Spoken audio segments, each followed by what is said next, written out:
Gênesis capítulo 26, o sermão será do verso 1 ao verso 33, mas em princípio eu vou ler apenas os 6 primeiros versículos. Eu peço que você mantenha a sua Bíblia aberta, a fim de conferir se as coisas são de fato assim.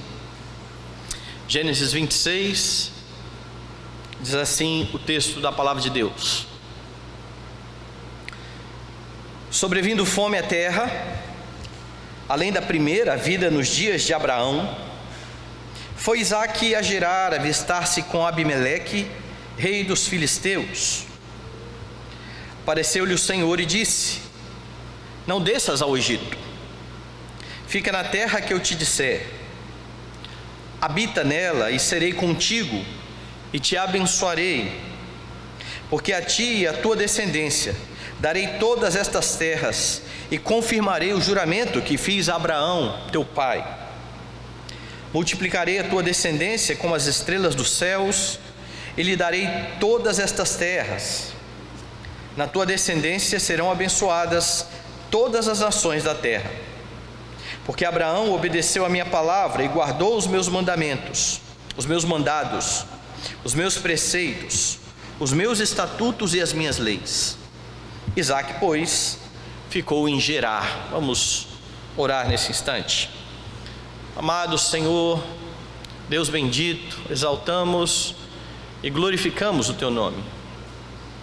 Nós agradecemos, ó Deus, ao Senhor o privilégio de estarmos juntos, povo da aliança, povo chamado para ser uma nação de sacerdotes, a fim de nesta noite prestar culto ao Senhor, a fim de aprender, ó Deus, sobre a beleza do nosso Redentor, o Senhor Jesus Cristo.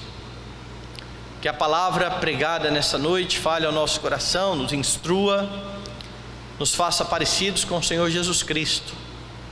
Que o Teu Espírito santifique a nossa vida e nos auxilie na nossa caminhada, a fim de honrarmos o Senhor em tudo que fazemos. Ó Deus, que o Senhor mantenha a nossa atenção voltada à Tua palavra, para a Tua própria glória, em nome de Jesus, amém. Meus irmãos, a Bíblia é bem clara ao demonstrar que Deus é o Criador e o sustentador da aliança, do pacto, e nós devemos sempre render graças a Ele por conta disso.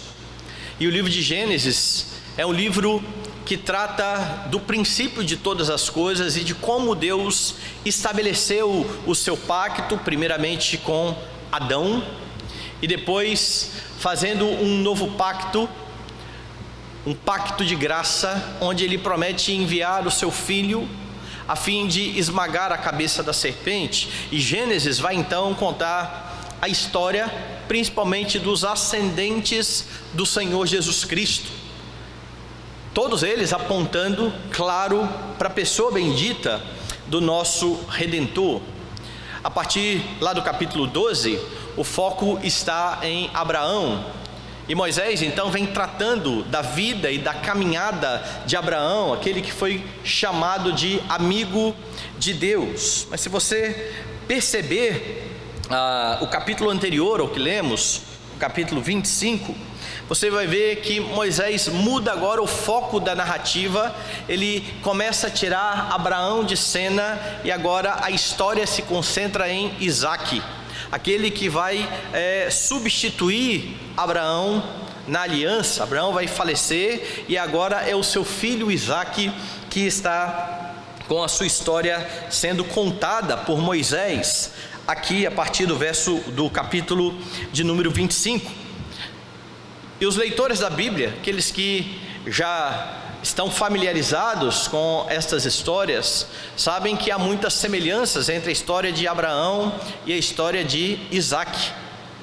Se você olhar logo aí no capítulo 26, logo no comecinho, você vai ver que Moisés, ele chega a lembrar isso aos leitores, porque ele diz: sobrevindo fome à terra, além da primeira a vida nos dias de Abraão, ou seja, a semelhança daquilo que aconteceu nos dias de Abraão, quando Abraão saiu da terra e foi até o Egito, e ali então pecou contra o Senhor.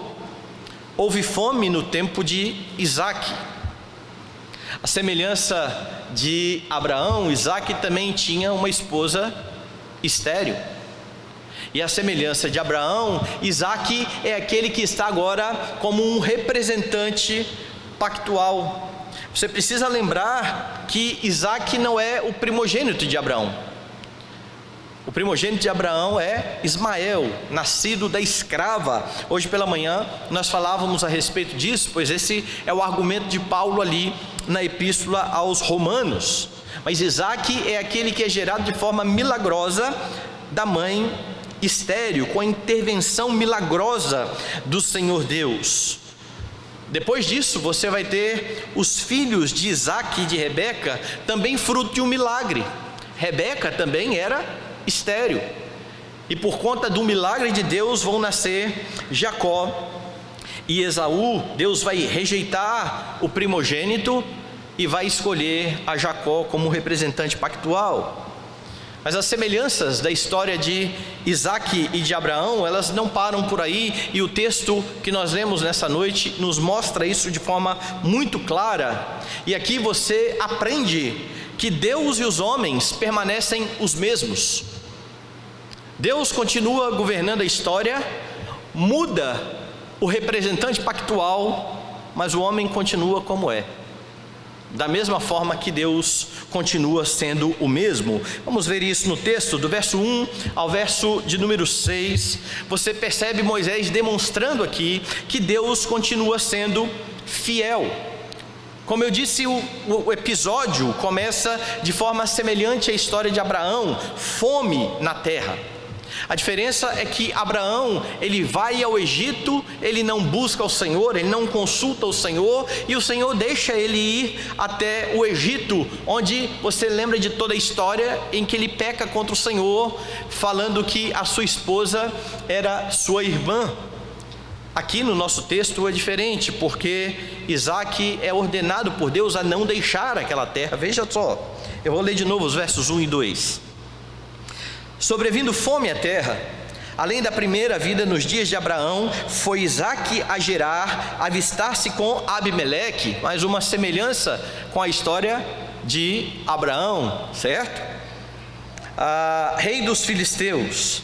Apareceu-lhe o Senhor e disse: não desças ao Egito, fica na terra que eu te disser. Ele recebe então a ordem de não ir para o Egito, quando ele está aqui então indo ter com Abimeleque. Esse Abimeleque logicamente não é o mesmo que aparece na história de Abraão. Provavelmente aqui é um neto daquele que aparece na história de Abraão. E o que você tem aqui da fidelidade de Deus é Deus repetindo a Isaque as promessas que outrora foram feitas a Abraão. Veja aí nos versículos 3 e 4. Habita nela, e serei contigo, e te abençoarei, porque a ti e a tua descendência darei todas estas terras, e confirmarei o juramento que fiz a Abraão teu pai. Multiplicarei a tua descendência como as estrelas dos céus, e lhe darei todas estas terras. Na tua descendência serão abençoadas todas as nações da terra. Você se lembra do chamado de Abraão? Sai da sua terra, da sua parentela, vai para a terra que eu te mostrarei. Em ti serão benditas todas as famílias da terra. Abençoarei os que te abençoarem, amaldiçoarei os que te amaldiçoarem. Deus promete a ele naquela ocasião fazer dele uma grande nação. Agora Deus aparece a Isaque e diz: olha, eu estou confirmando a palavra que eu dei a Abraão. Eu estou sendo fiel àquilo que eu disse desde o início. E por que Deus está fazendo isso? Ele diz a Isaque, ele diz, porque, verso 5, porque Abraão obedeceu a minha palavra e guardou os meus mandamentos, os meus preceitos, os meus estatutos, as minhas leis. E você conhece a história de Abraão. É verdade que ele era fiel, é verdade que em muitos momentos ele obedeceu ao Senhor sem titubear, mas é verdade que muitas vezes ele pecou. inclusive no episódio em que há fome na terra. Mas Abraão, ele é visto aqui como alguém que é justo perante Deus, como alguém que obedeceu tudo aquilo que Deus estabeleceu, não porque Abraão foi fiel simplesmente, mas porque Abraão confiava naquele que viria e que cumpriria toda a lei a fim de justificar o seu povo. Nós sabemos disso porque nós temos toda a revelação diante de nós. É por isso que quando Paulo vai falar a respeito de Abraão, ele faz questão de frisar: Abraão creu em Deus e isso lhe foi imputado para a justiça. A justiça de Abraão não era por causa dos seus próprios atos ou dos seus méritos, mas foram os méritos de outro atribuídos a Abraão. É por isso que, mesmo pecando, este homem é visto por Deus aqui como alguém que é fiel à aliança, que cumpriu os preceitos, porque este homem se colocava diante de Deus e andava diante de Deus, e então a aliança perdura, a aliança continua. Deus mantém de pé a aliança por causa da sua palavra, e a fidelidade de Deus está sendo expressa nas mesmas palavras que foram dadas a Abraão tempos atrás. E você precisa entender que é a fidelidade do Senhor que é a causa da manutenção da aliança. Nós cantamos agora há pouco, né? A igreja de Cristo é o povo da aliança, e graças a Deus que é por causa da fidelidade de Deus. Não é pelo mérito da igreja. Nós continuamos lutando contra o pecado, nós continuamos sendo alvo de tentações, nós continuamos muitas vezes pecando diretamente contra o Deus que nos resgatou. Mas esse Deus que enviou o seu Filho a fim de morrer por nós, em sua fidelidade perdoa os nossos pecados. E é por causa da fidelidade de Deus que nós podemos, por exemplo, num dia em que nos apresentamos diante dele em culto, como fazemos hoje, pedir perdão pelos nossos pecados e ter a convicção de que o sangue de Jesus nos purifica de todo o pecado. Graças a Deus por sua fidelidade. E é por causa dessa fidelidade de Deus ao pacto que Paulo vai poder expressar lá no Novo Testamento, escrevendo a uma igreja que aquele que começou a boa obra em vós há de completá-la até o dia de Cristo Jesus. Ou seja, a salvação que Deus começou na sua vida, que ainda não está completa, que ainda há de ser concretizada, ela será completada. Não há a menor chance dessa obra que Deus começou na sua vida ser interrompida.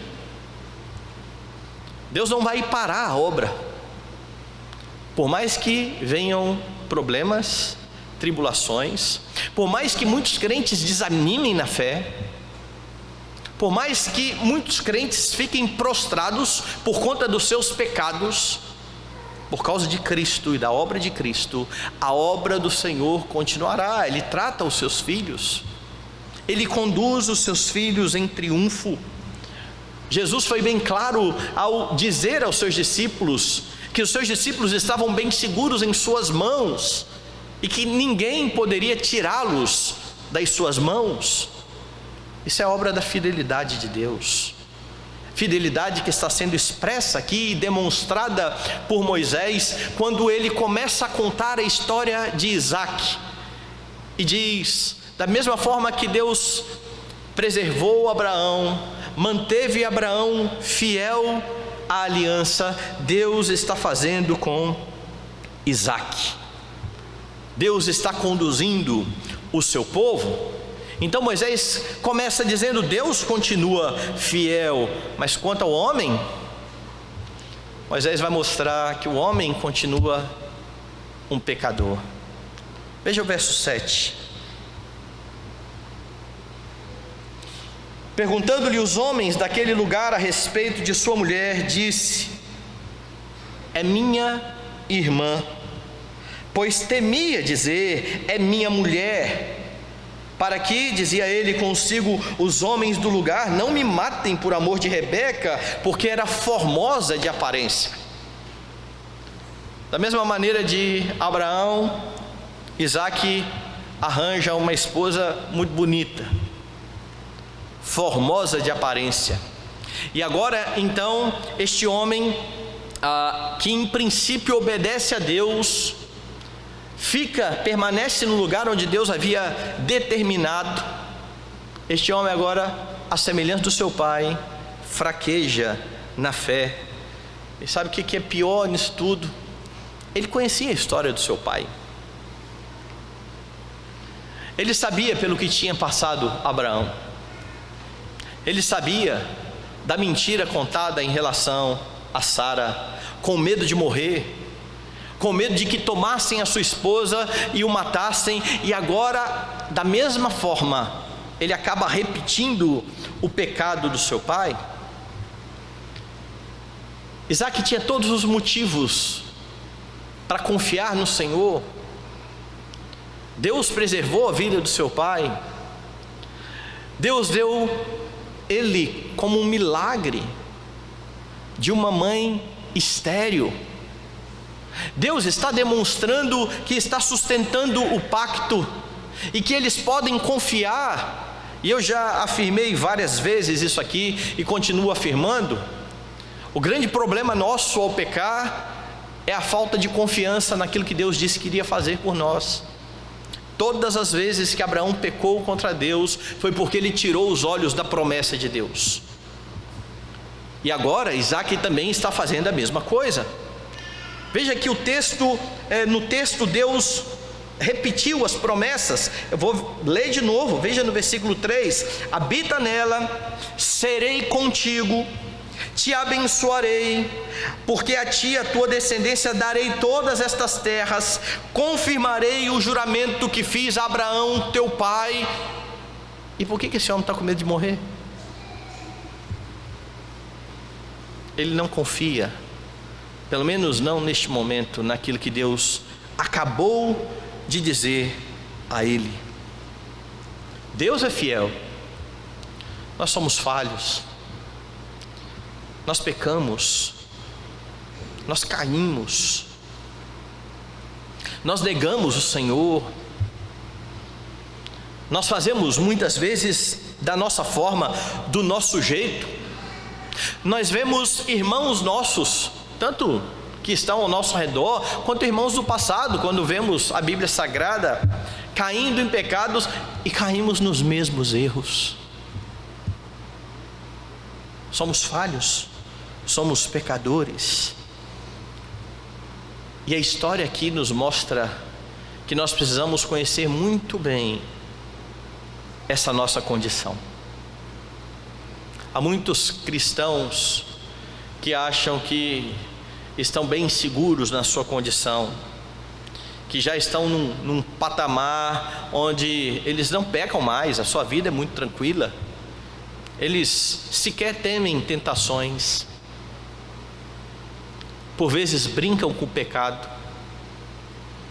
E a história de um dos patriarcas nos mostra que nós precisamos estar o tempo todo vigilantes, porque se não vigiarmos, nós vamos também pecar constantemente contra o Senhor. Isaque faz isso, ele peca porque ele neste momento teme muito mais os homens daquele lugar do que ele teme a Deus. E por vezes nós temos temido as pessoas, temos temido as circunstâncias mais do que nós tememos a Deus. E ao invés de lembrar e confiar que estamos bem seguros, nós queremos dar um jeitinho de livrar a nossa vida de problemas, e fazemos isso por vezes de forma pecaminosa.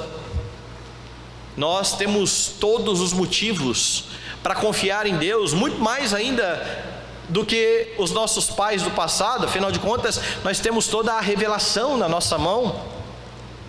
Além de ter a confirmação de que Deus cumpriu todas as promessas que Ele fez aos nossos pais, enviando Jesus Cristo, Nós temos lá no último livro da Bíblia a descrição da consumação de todas as coisas, a igreja de Cristo vitoriosa com Ele,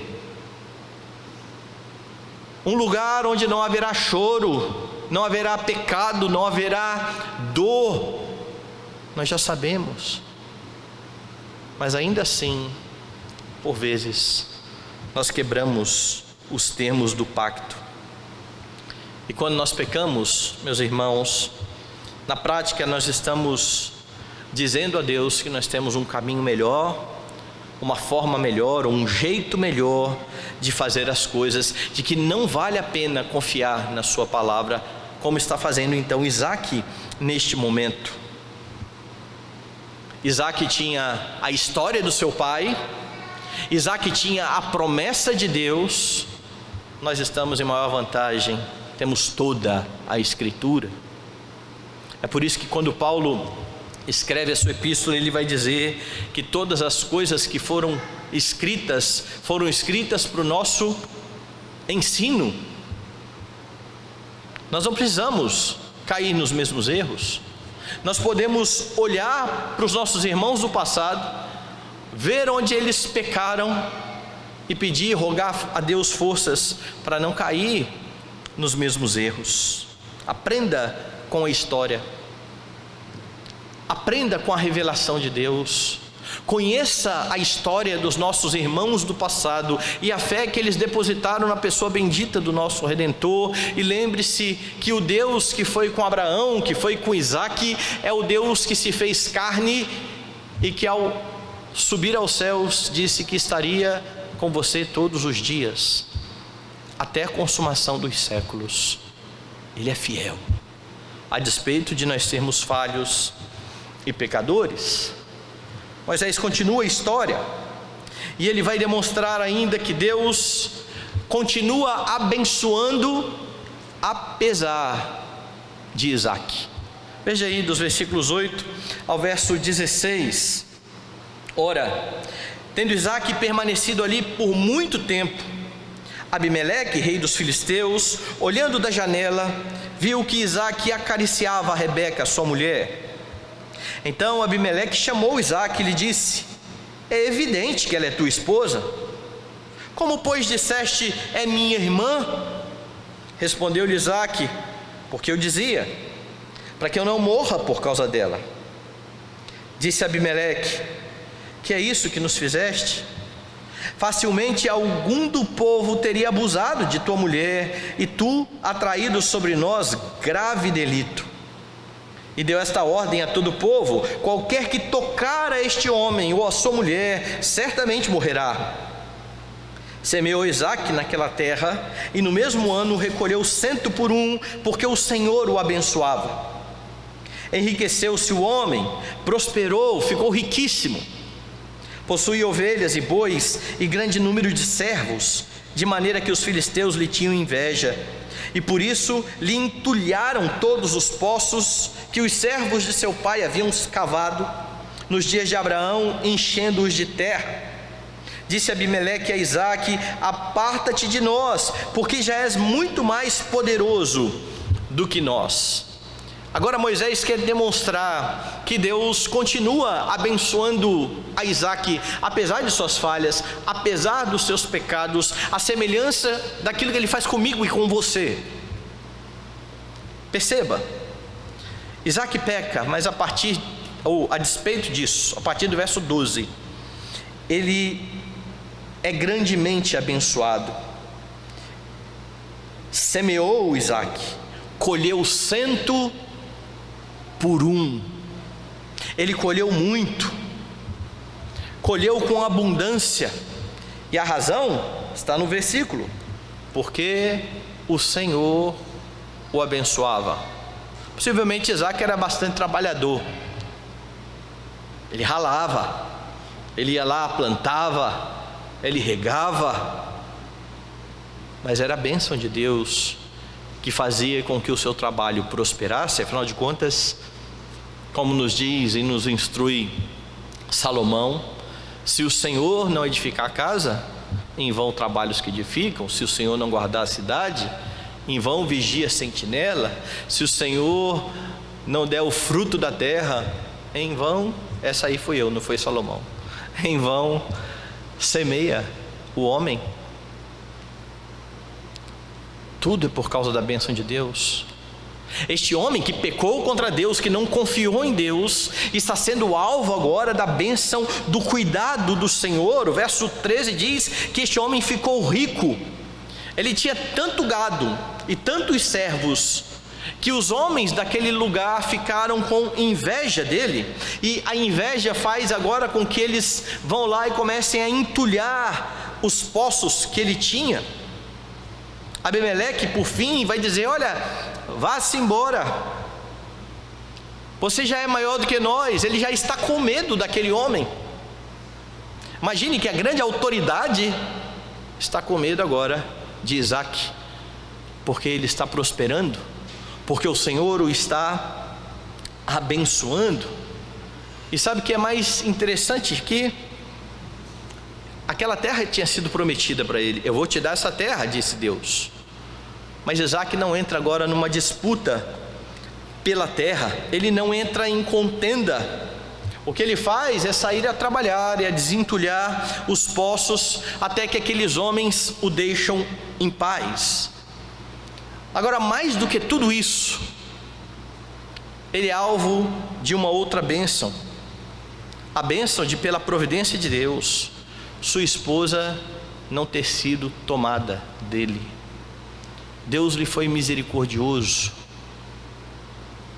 O texto vai dizer que Abimeleque viu que Isaac estava acariciando Rebeca, a sua mulher, e quando ele olha essa cena, ele chega à conclusão: essa mulher é a mulher dele, é a esposa dele. Ele então vai chamar Isaac. Veja de novo o texto, verso 9: é evidente que ela é tua esposa, como disseste que ela é tua irmã, ou em outras palavras, por que você fez isso? Certo? E aí Isaac então declara que todo o seu temor, porque eu dizia para que eu não morra por causa dela.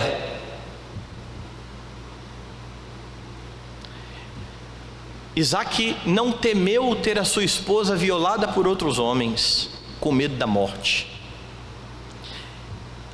Eu não posso morrer em favor dela, ou por causa dela. E nesse momento, Isaac faz algo totalmente distinto daquilo que o Senhor Jesus Cristo vai fazer pela sua esposa. Porque em favor da sua esposa, da sua noiva, o Senhor Jesus se entrega naquela cruz maldita, pagando pelos pecados da sua esposa, para que essa esposa agora seja adornada, santificada e salva. Jesus, diferente de Isaac, tem ciúmes da sua esposa. Ele tem cuidado pela sua esposa, coisa que Isaac não está tendo nesse momento, mas ainda assim, Deus em sua misericórdia não permite que nenhum homem tome a sua esposa. Se você é um leitor atento da Bíblia, talvez você já tenha parado para pensar nisso. Como é que Abimeleque não sabia que ele era casado, se ele tinha filhos? Capítulo 25 traça a descendência de Isaac e conta a história de Esaú vendendo o seu direito de primogenitura. E alguns falam: está tudo errado, há uma contradição aqui. Na verdade, o que há aqui é Moisés colocando a história fora de ordem.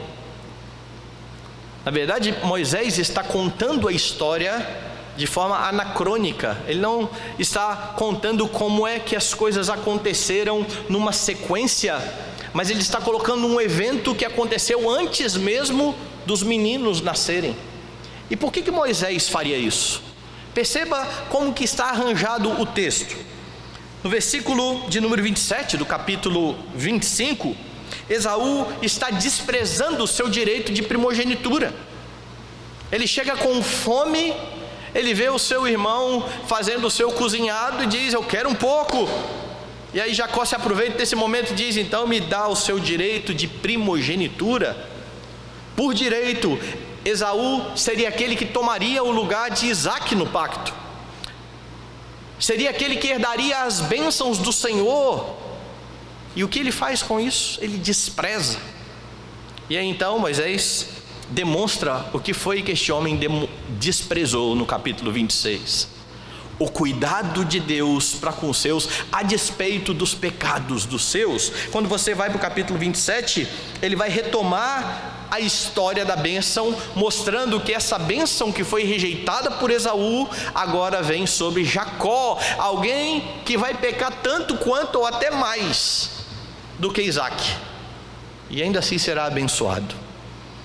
O que Moisés está demonstrando aqui, para aquele povo que tinha saído do Egito, estava rumando para a terra prometida, é que o Senhor, sustentador do pacto, da aliança, os estava abençoando a despeito deles.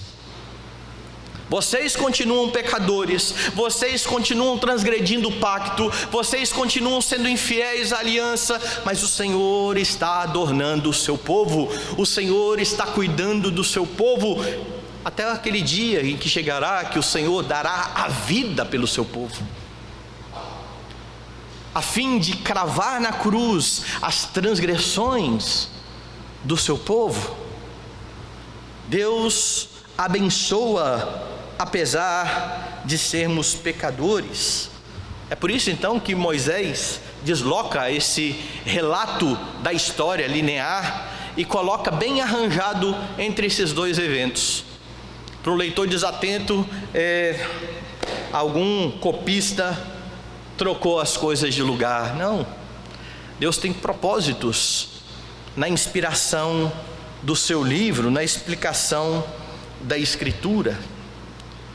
E aí então você pode elevar as suas mãos para o céu e dizer: louvado seja o Senhor, porque apesar de mim existe bênção. Apesar dos meus pecados, apesar das minhas falhas. Porque, meus irmãos, há muitos cristãos que têm desanimado da caminhada quando eles percebem que estão falhando,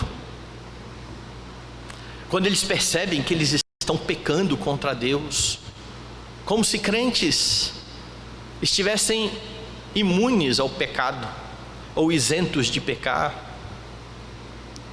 E a história está aqui para provar que não é bem assim. A obra já foi começada, o Senhor está santificando a sua igreja, Ele já nos deu condições de lutar contra o pecado. Nós não somos mais escravos do pecado.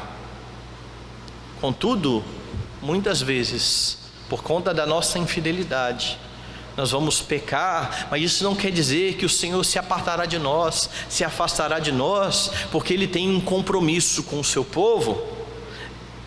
Ele é fiel ao seu pacto, Ele é fiel à aliança, e isso deve nos animar e nos fazer lutar contra o pecado que tenazmente nos assedia.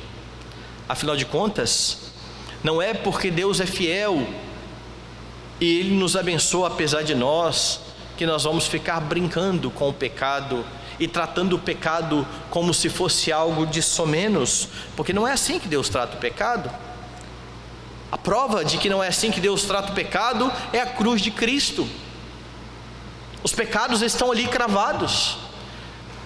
Deus envia o seu Filho para sofrer a sua ira, em lugar de pecadores, de transgressores do pacto, como nós somos.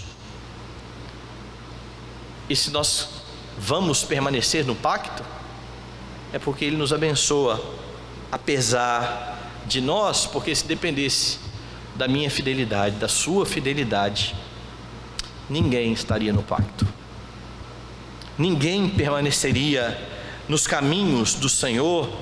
Por isso que eu gosto muito de um dos nossos hinos, que contrasta com um hino antigo, que muitos cantavam, até mesmo dentro das igrejas presbiterianas. Eu vou falar primeiro o antigo, que é terrível, na minha opinião. Talvez alguns lembrem aí, ficou famoso com Nelson Ned: se as águas do mar da vida quiserem te afundar, segura na mão de Deus e vai. E o refrão era sempre esse, né? Segura na mão de Deus, segura na mão de Deus. Quem tem filhos sabe que nós não esperamos os filhos segurar na nossa mão para atravessar a rua. Segura aí, vamos lá atravessar a rua. Não é assim que nós fazemos.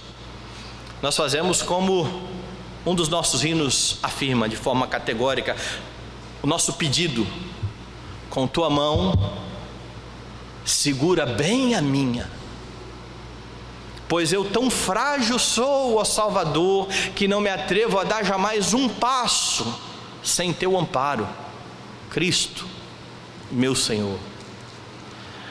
Deus não quer e não espera, não estende a mão para a gente pegar na mão dele. Não, Ele pega a nossa, Ele nos agarra aqui e nos conduz e nos faz atravessar. Esse é o Deus fiel ao pacto. É por isso que nós precisamos expressar sempre isso: com tua mão segura bem a minha. Senhor, graças a Deus, porque o Senhor está sustentando a minha vida, porque o Senhor está me mantendo junto do seu povo, porque se dependesse de mim eu estaria perdido, porque se dependesse do meu esforço não haveria redenção, não haveria salvação, eu só esperaria o inferno. Isso demonstra que quando Deus abençoa a sua vida, não é por causa de merecimento da sua parte, mas é porque Ele é gracioso, é porque é a despeito de você. Ele abençoa o seu povo, Ele cuida do seu povo. E você percebe aqui, porque Isaac, ele é escolhido a despeito dele e dos seus pecados. Jacó vai ser escolhido a despeito dele e dos seus pecados. E se você ama Cristo, é a despeito de você e dos seus pecados. Como nós vimos pela manhã, ninguém iria a Cristo. É Ele que nos chama, é Ele quem restaura a nossa vida, é Ele quem nos mantém no pacto. Se você ama Cristo, louve ao Senhor, porque Ele te escolheu sem olhar méritos. Não haveria méritos a serem olhados. Paulo vai afirmar por isso que não depende de quem quer e não depende de quem corre, mas de usar Deus a sua misericórdia. É por isso que cristãos verdadeiros, conscientes de quem eles eram, de quem é Deus e do que o Senhor está fazendo na vida deles, não são soberbos a respeito da sua salvação, são humildes, porque eles sabem que é somente pela graça, que é somente pela fé, que é somente por Cristo e que por isso somente Deus deve receber a glória. Eles aprendem isso nas Escrituras. Então, ande em humildade diante do Senhor Deus. Você tem um pouco mais aqui no texto. Depois que Deus abençoa Isaac a despeito dos seus pecados, qual é a resposta de Isaac? Veja do verso 22 a 25 que Isaac agora vai adorar ao Senhor.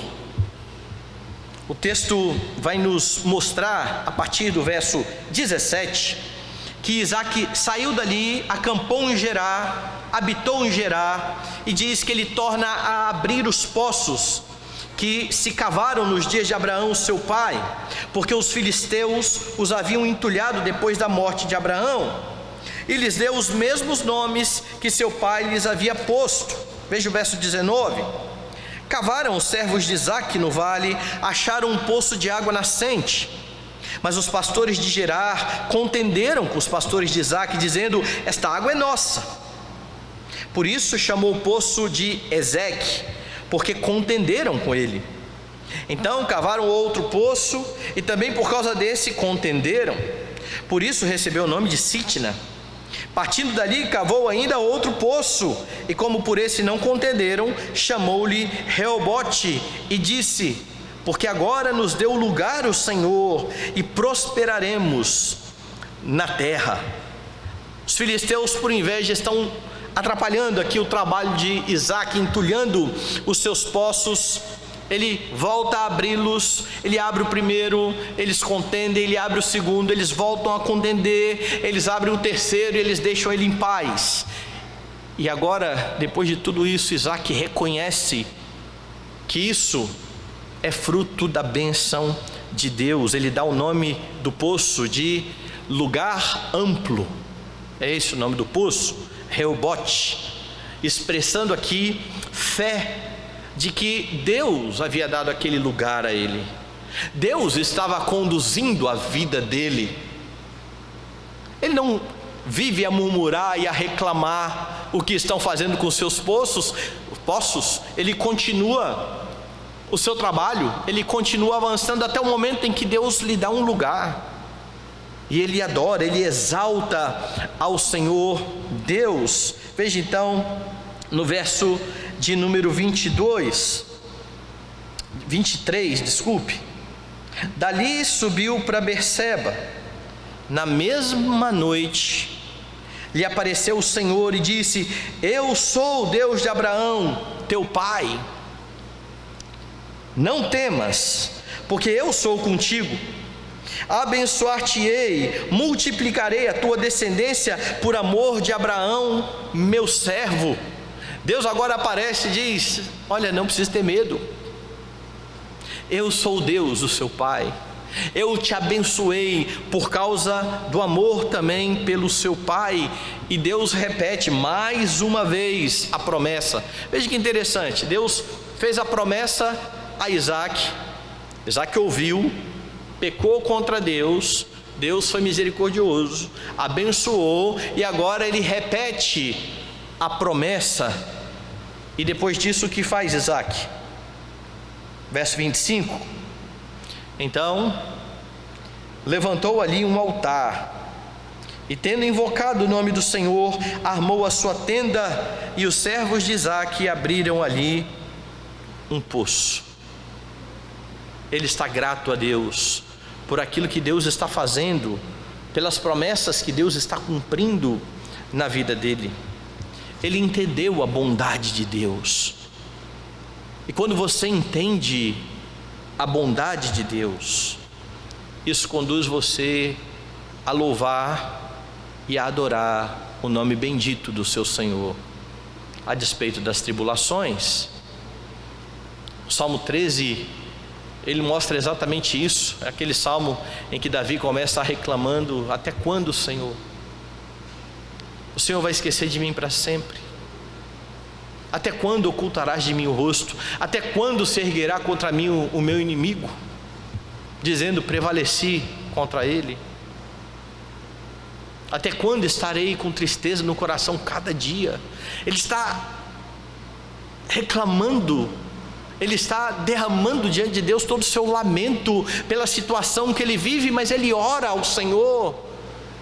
E enquanto ele está orando, parece que ele vai lembrando de como o Senhor tem sido bom com ele. É por isso que ele diz: quanto a mim, confie na tua graça. Regozije-se o meu coração na tua salvação. Cantarei ao Senhor, porquanto ele me tem feito muito bem. É assim que o homem que começa o salmo dizendo: até quando, o Senhor? Termina: cantarei ao Senhor, porquanto ele me tem feito muito bem. Ele para de olhar, parece, para as tribulações, para a sua situação pontual, e ele olha para o geral da sua vida. Deus é bom comigo. Tem problema? Eu perdi o emprego, eu estou passando por tribulação na minha família, há pessoas que me machucaram, a vida não está muito boa. Deus se esqueceu de mim? Olhe para trás. Deus salvou a sua vida. Deus te salvou da perdição. Deus enviou o seu Filho para pagar pelo seu pecado. Eu e você merecíamos coisas muito piores do que a pior tribulação que qualquer um de nós já enfrentou. Mas ao invés disso, Deus tem sido bom. Deus tem sido gracioso, misericordioso, e esse entendimento nos conduz a louvar a Deus, a reconhecer os grandes feitos de Deus na nossa vida. Então, rogue a Deus que livre você de ter um coração ingrato, porque em momentos de tribulação não é difícil sermos tentados a achar que Deus não está sendo muito bom conosco, não está nos tratando muito bem. Como diz o salmista lá no Salmo 34:1, o que tem que estar no nosso coração é: bendirei o Senhor em todo o tempo, o seu louvor estará sempre nos meus lábios. Por último, dos versos 26 a 33, você vê que Deus acaba engrandecendo a Isaac. E a história se repete, a semelhança da história de Abraão, porque da mesma forma que Deus engrandeceu a Abraão, a ponto de Abimeleque, naquela ocasião, pedir que o patriarca usasse de bondade com ele, o outro Abimeleque agora pede o mesmo a Isaac. Ele reconhece que Deus tem sido com Isaac. Veja lá o que diz o verso 26: de Gerar foram ter com ele Abimeleque e seu amigo Auzate e Ficol, comandante do seu exército. Disse-lhes Isaac: por que viestes a mim? Pois me odiais e me expulsastes do vosso meio. Primeira coisa que Isaac diz: vocês me expulsaram, vocês me mandaram embora. Que negócio é este de vir aqui atrás de mim agora? Eles responderam: vimos claramente que o Senhor é contigo. Então dissemos: haja agora juramento entre nós e ti, e façamos aliança contigo. Jura que não nos farás mal, como também não te havemos tocado, e como te fizemos somente o bem, e te deixamos ir em paz. Tu és agora o abençoado do Senhor. Veja o reconhecimento de Abimeleque. Nós estamos olhando para a sua vida e nós estamos vendo que você é o abençoado do Senhor.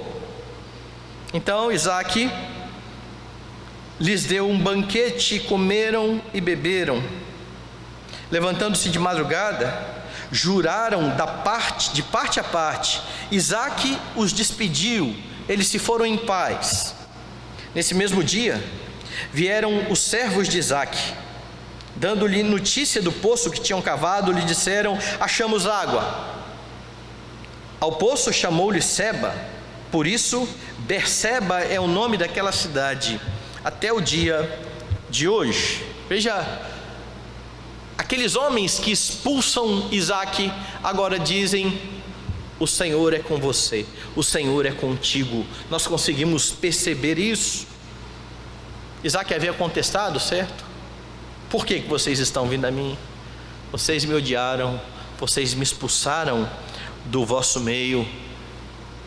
É porque nós sabemos, agora você é o abençoado do Senhor. Isaac é engrandecido depois que ele volta a confiar no Senhor. E esse engrandecimento de Isaac faz com que as outras pessoas olhem para aquilo que Deus estava fazendo na vida deles. A bênção de Deus sobre a sua vida não é um fim em si mesmo. A bênção de Deus sobre a sua vida é para que as pessoas olhem como é grande o seu Deus, como é fiel o Deus que te tirou das trevas e trouxe para a maravilhosa luz. Deus tem abençoado a sua igreja, a fim de que a sua igreja dê bom testemunho e exalte e proclame o nome bendito do soberano Senhor, que tem cuidado do seu povo. Quando Deus engrandece a seu povo, é para que Ele mesmo seja louvado. Isso precisa ficar entendido, porque tem muita gente dentro das nossas igrejas que vão à igreja achando que Deus tem a obrigação de nos abençoar, achando que se nós cantarmos louvores a Deus, Deus vai se agradar de nós e vai retribuir isso com bondade, como se fosse um pagamento pela nossa fidelidade. Não é por isso que Deus nos abençoa. Você quer saber por que Deus te abençoa? Vai lá no Salmo de número 117. Israel perdeu isso de vista e esqueceu-se que Deus abençoava aquele povo, para que aquele povo fosse uma nação de sacerdotes e fosse testemunha de Deus entre as outras nações. E então o salmista precisa lembrar esse povo, e então ele começa a convocar todas as nações e todos os ímpios a louvarem a Deus. Veja o Salmo de 117. Louvai ao Senhor, vós todos os gentios, louvai-o todos os povos. E aí você precisa pensar, que negócio é esse? Por que que o salmista, um judeu do povo de Deus, está convocando os outros povos a louvarem a Deus?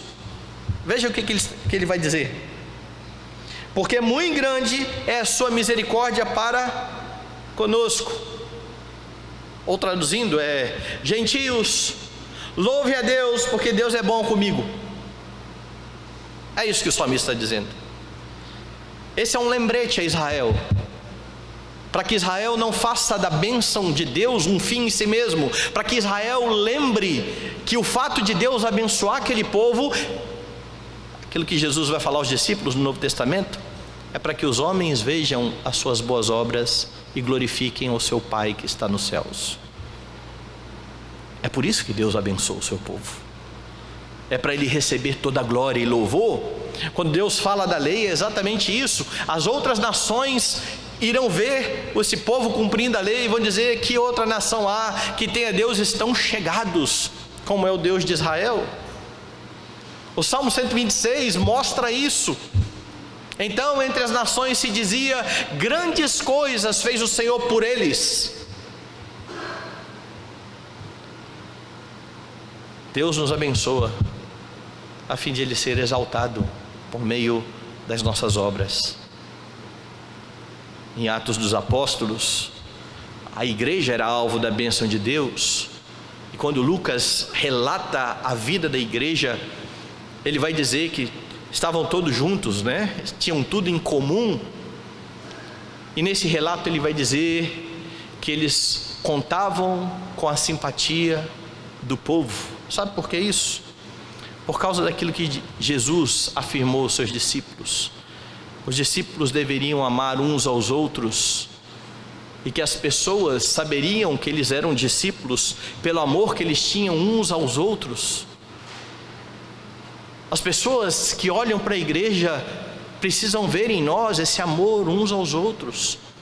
É por isso que a bênção de um irmão é para o serviço do outro, é para cuidarmos uns dos outros, amarmos, servirmos uns aos outros, a fim de que o Deus que tem tratado da sua igreja seja honrado, seja exaltado.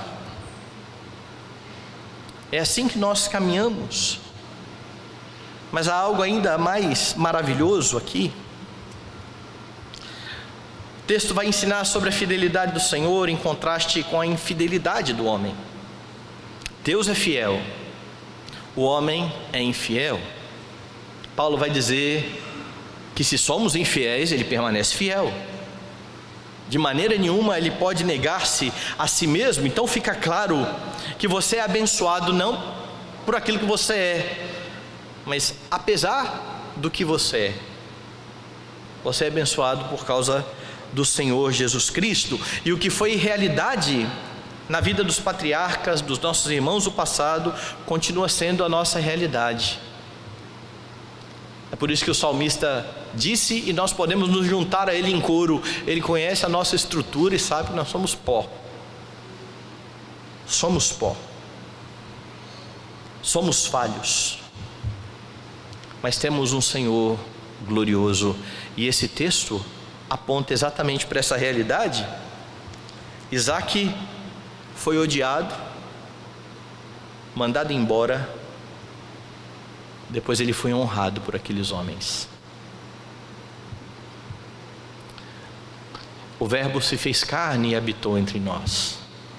É assim que João fala sobre a encarnação de Cristo. Vimos a sua glória, glória como do unigênito do Pai. Quando Jesus, ali em João, fala a respeito desse amor de Deus, abra lá em João capítulo 3, no verso 16, ele vai dizer: porque Deus amou o mundo de tal maneira, que deu seu Filho unigênito, para todo aquele que nele crê não pereça, mas tenha vida eterna. Nós conhecemos esse texto de cor, não lembramos muitas vezes o que vem depois dele. Porquanto Deus enviou o seu Filho ao mundo, não para que julgasse o mundo, mas para que o mundo fosse salvo por ele. Quem nele crê não é julgado, o que não crê já está julgado, porquanto não crê no nome do unigênito de Deus. E o julgamento é este, que a luz veio ao mundo, e os homens amaram mais as trevas do que a luz, porque as suas obras eram más. Pois todo aquele que pratica o mal aborrece a luz, não se chega para a luz, a fim de não serem arguídas as suas obras. Lá no comecinho do Evangelho, João havia dito: veio para os seus, mas os seus não o receberam. Cristo foi rejeitado pelos seus. Cristo foi humilhado, ele foi desonrado, blasfemaram contra ele, penduraram no madeiro, achando que estavam simplesmente expulsando desse mundo, sem saber que ali naquela cruz a vitória sobre Satanás estava sendo declarada. O que é demonstrado quando depois de 3 dias ele ressuscita, mais à frente ascende aos céus e assenta à destra do Pai Todo-Poderoso. Esse Jesus que foi desonrado, que foi muitas vezes expulso dos lugares, um dia virá, e conforme aquilo que diz Paulo, todo joelho se dobrará, toda língua confessará que Jesus Cristo é o Senhor, para a glória de Deus Pai. Todos, grandes, pequenos, os poderosos, os reis da terra, aqueles que tramaram contra ele, aqueles que o rejeitaram, todos darão a ele glória, todos reconhecerão o seu senhorio. Se você reconhece isso antes dessa vinda, ali você estará entre os benditos do Senhor. Mas aqueles que rejeitam o Senhor e que só darão essa glória no último dia, darão glória e serão condenados. Receberão o fruto dos seus pecados, enquanto a igreja que teve os seus pecados cancelados por Jesus, aquele que morreu pela sua esposa, estará salvo e será glorificada com ele. Louvado seja o Senhor, porque estamos sendo adornados como igreja, estamos sendo preparados para as bodas do Cordeiro, para esse dia em que o nosso Senhor, que já foi rejeitado e que muitas vezes ainda é blasfemado, receberá toda a honra, glória e louvor de todos os habitantes da terra. Continue então vivendo na presença de Deus, proclamando a Deus e sendo grato, porque apesar de você, o Senhor tem mantido o seu pacto, o Senhor tem abençoado o seu povo, e a boa obra que foi começada certamente será completada até o dia final.